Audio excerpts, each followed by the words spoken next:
નમસ્કાર મિત્રો, સ્વાગત છે તમારું અમારી ચેનલ ગુજરાત ન્યૂઝમાં। આજના તાજા અને સૌથી મોટા સમાચાર જોઈએ તો ચોમાસાનું આગમન અને વિદાય અને આગાહી। વર્ષા વિજ્ઞાનના જાણકાર ધીરજભાઈ પાનસુરિયાએ ગુજરાતના ચોમાસાને લઈને આગાહી કરી છે। તેમની આગાહી પ્રમાણે આ સિઝનમાં 55 ઇંચ જેટલો વરસાદ થવાની શક્યતા છે। ઉપરાંત આ વર્ષ 14 આની રહેશે। ચોમાસાની શરૂઆત 11 જૂનથી થશે। આ વર્ષે પાછોતરા વરસાદ વધારે રહેશે। 10 ઓક્ટોબર ગુજરાતમાંથી ચોમાસું વિદાય લેશે। તેમજ દિવાળી સમયે માવઠું થવાની પણ શક્યતા રહેલી છે। સમાચારમાં આગળ જોઈએ તો નકલી બિયારણ અને ખાતર। રાજ્યમાં નકલી ખાતર અને બિયારણ મામલે કિસાન કોંગ્રેસે સરકારને પત્ર લખીને રજૂઆત કરી છે। કિસાન કોંગ્રેસના ચેરમેન પાલ આંબલિયાનો સીએમ અને કૃષિ પ્રધાનને પત્ર લખીને જણાવ્યું કે બીજ માફિયાઓ પર લગામ લગાવવી જોઈએ। માફિયાઓ ઉપર લગામ લગાવવા માટે એડવાઇઝરી પૂરતી નથી। સ્કોડની રચના હપ્તાની ઉઘરાણી માટે થાય। છેલ્લા 5 વર્ષમાં નકલી બિયારણ અને ખાતર મામલે કેટલા કિસાનો દંડાયા? સવાલનો જવાબ માંગ્યો છે। સમાચારમાં આગળ જોઈએ તો બપોરે 12 થી 4 શૈક્ષણિક કાર્ય બંધ। ગુજરાતના ફેડરેશન ઓફ એકેડેમિક એસોસિએશને એક મોટો નિર્ણય લીધો છે, જે આવી આકરી ગરમી વચ્ચે વિદ્યાર્થીઓના સ્વાસ્થ્ય માટે ખાસ બન્યો છે। આવનારા 5 દિવસો દરમિયાન શૈક્ષણિક સંસ્થાઓમાં બપોરે 12 થી 4 શૈક્ષણિક કાર્ય બંધ રહેશે। 5 દિવસ ટ્યુશન ક્લાસીસ બંધ રહેશે। નોંધનીય છે કે એસોસિએશનના પ્રમુખ હેમાંગ રાવલે આ જાણકારી આપી છે। કહ્યું કે સતત વધી રહેલી ગરમીને ધ્યાનમાં રાખતા આ નિર્ણય લેવાયો છે। સમાચારમાં આગળ જઈએ તો આજે ચોમાસું ક્યાં પહોંચ્યું? ચોમાસું અંદમાન અને નિકોબાર પહોંચી ગયું છે। આઈએમડી અનુસાર 31 મે સુધીમાં કેરળ પહોંચી જશે। ગયા વર્ષે પણ અંદમાન અને નિકોબારમાં ચોમાસું 19 મેના રોજ પહોંચ્યું હતું, પરંતુ 8 જૂને કેરળ પહોંચ્યું હતું। જોકે કેરળમાં ચોમાસાના આગમનની સામાન્ય તારીખ 1 જૂન છે। એમપીમાં 16 થી 21મી જૂન અને રાજસ્થાનમાં 25મી જૂનની 6 જુલાઈ સુધી ચોમાસું પહોંચવાની ધારણા છે, જ્યારે ગુજરાતમાં 19 થી 30 જૂન વચ્ચે એન્ટ્રી થશે। સમાચારમાં આગળ જોઈએ તો રેશન કાર્ડ ધારકો ખુશખબર આવી।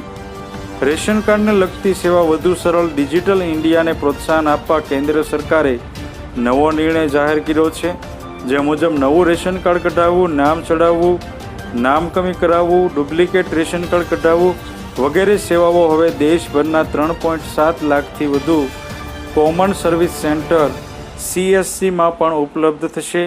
આ સેવાઓ માટે હવે રાશનની દુકાન કે મામલતદાર કચેરી ખાતે ધક્કા નહીં ખાવા પડે અને લાંબી કતારોમાં ઊભા નહીં રહેવું પડે। સમાચારમાં આગળ જોઈએ તો બાળકો માટે આધાર કાર્ડ નિર્ણય।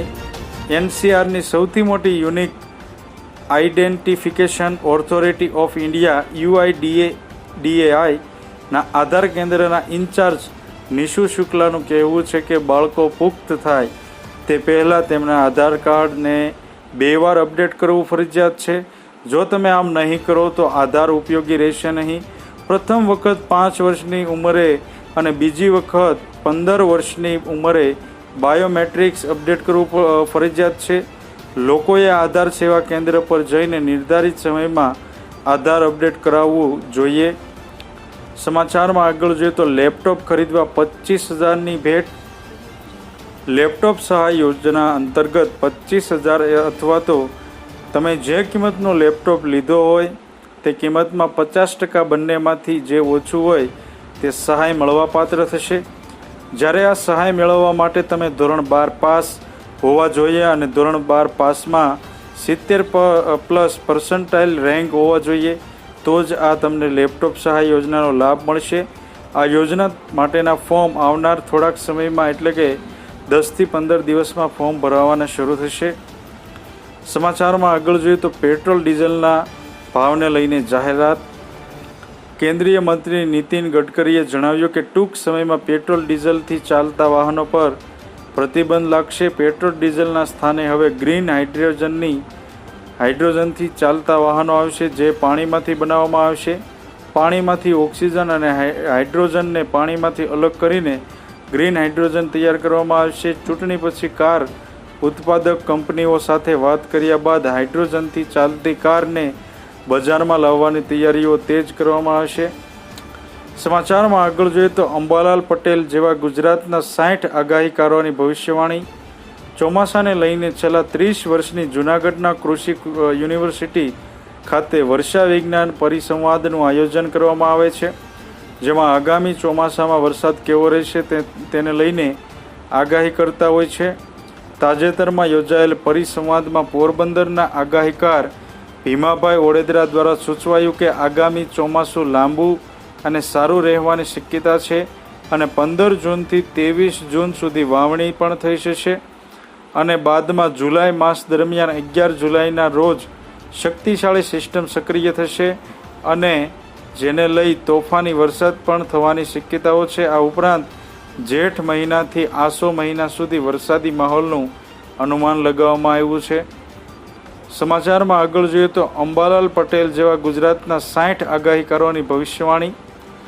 આ સાથે વંથલી સોરઠના આગાહીકાર રમણીકભાઈ વામજાએ ખેડૂતો માટે ફાયદારૂપ વરસાદની આગાહી કરી છે. ખેડૂતો માટે શિયાળો પાક મબલક થશે તેવું અનુમાન કરવામાં આવ્યું છે, પરંતુ આગામી નવરાત્રિ પર ધોધમાર વરસાદ રહેવાની શક્યતાઓ પણ વ્યક્ત કરવામાં આવી છે અને પાછતરા વરસાદ પણ સારો રહેશે. આથી જો તમે અમારી ચેનલમાં નવા છો તો અમારી ચેનલને સબસ્ક્રાઈબ કરી લેજો, જેથી તમને અમારા નવા વિડીયોની માહિતી મળતી રહે.